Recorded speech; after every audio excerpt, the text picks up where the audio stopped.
Hello guys, it's Kyle here, and after finally finishing Assassin's Creed Valhalla, I've got so much I want to talk about. Valhalla got so many things right, but a fair amount wrong in my opinion. And in this video I'm going to run you through 10 things that the game got wrong.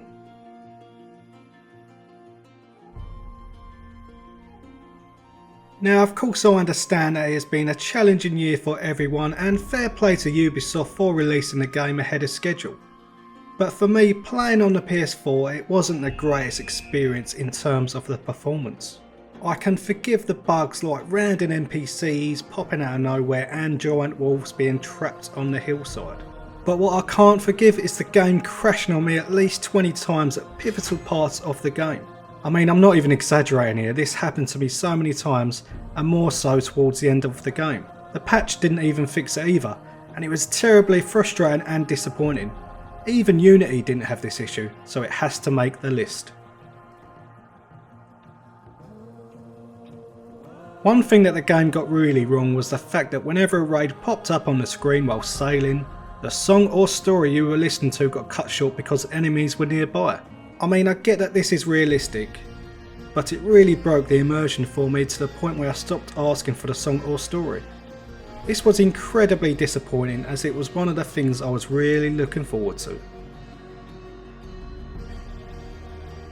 For me, Assassin's Creed is known for its amazing opening moments, but in Valhalla it just felt dull and boring. I get that it was trying to set up the story of Sigurd and Eivor leaving Norway for England and introducing the assassins Basim and Hytham, but it felt so underwhelming the first few hours. Normally on release day I play for hours on end, but I only played for around 3 hours and turned it off. It was just lacking any special moments, and I thought me and Assassins would be part of that, but it just wasn't, and that is a real shame. Okay, this would have been something that the game got right, because Eivor couldn't perform a leap of faith until Hytham taught her, which was brilliant until the actual moment. I was hoping that it would be a very special moment, like a cinematic marvel, where Eivor closes her eyes, takes a deep breath in a close-up shot and performs the leap of faith. But we didn't get anything like that. It just kind of happened. And that was a real chance to put an amazing moment in the game that was really lacking it. But no, it wasn't quite what I was expecting, and I believe it was a massive missed opportunity. It reminded me of the leap of faith in the Assassin's Creed movie. You was like, is that it? Now for me the lip syncing was not quite up to scratch. Like I said in my first impressions video, I expect this from anime Japanese games, but not a AAA game. And yes, I get that it's been a challenging year like I said earlier, but I'm sure most of it was done before COVID. I might be wrong, but hey, I really expected better. Now I really thought that they would have learned from Odyssey, but no. Again, we are faced with tons of targets near the start of the game. To have 45 targets to kill is ridiculous, and I have no idea why they did it, other than to explain that the order runs deep in society. But just because something is explained, it doesn't make it good. The Zealot system comes under this as well, like you can only see and kill them if you've encountered them beforehand. And sometimes they didn't even spawn anywhere. And for the most part I just thought they were like the mercenaries in Odyssey, so you didn't have to kill all of them. But no, you had to finish the story. And let me tell you, that was bloody annoying. Now this one's pretty simple. The game is too long. Far too long, and again they didn't learn from Odyssey. Every time you cleared a pledge, another 2 pledges popped out on the Alliance map.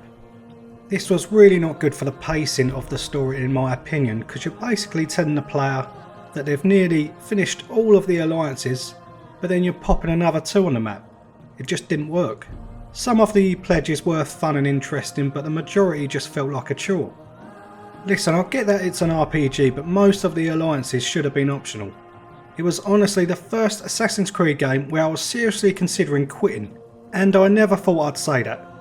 But I just hope the next AC is a lot shorter.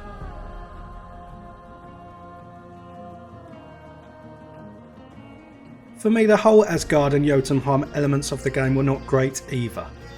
I get what it was trying to do, but I wanted the Asgard parts of the game to be more illusions. like the giant snake in Origins.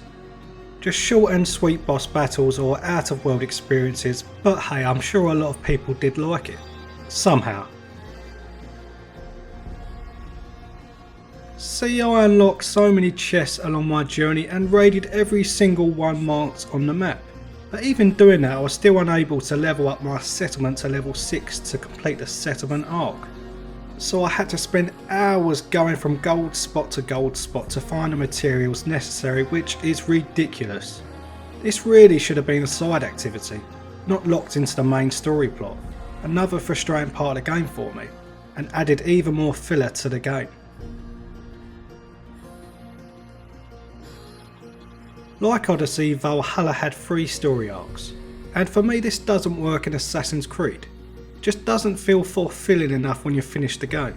Like, I can't believe this is the same series that gave us the Black Flag and Revelations endings. Why can't we have something like those endings again? It's just all broken up, and once I finished I was like, oh, I guess that's it then. Assassin's Creed endings used to impact me so much, but unfortunately not anymore, and that is a sad thing. Well, that's it guys, I hope I don't sound too moany, but this game frustrated the hell out of me. I have a lot of good things to say about this too, so I do have a video on the 10 things the game got right, so stay tuned. Anyway, don't forget to like, subscribe, and see you soon.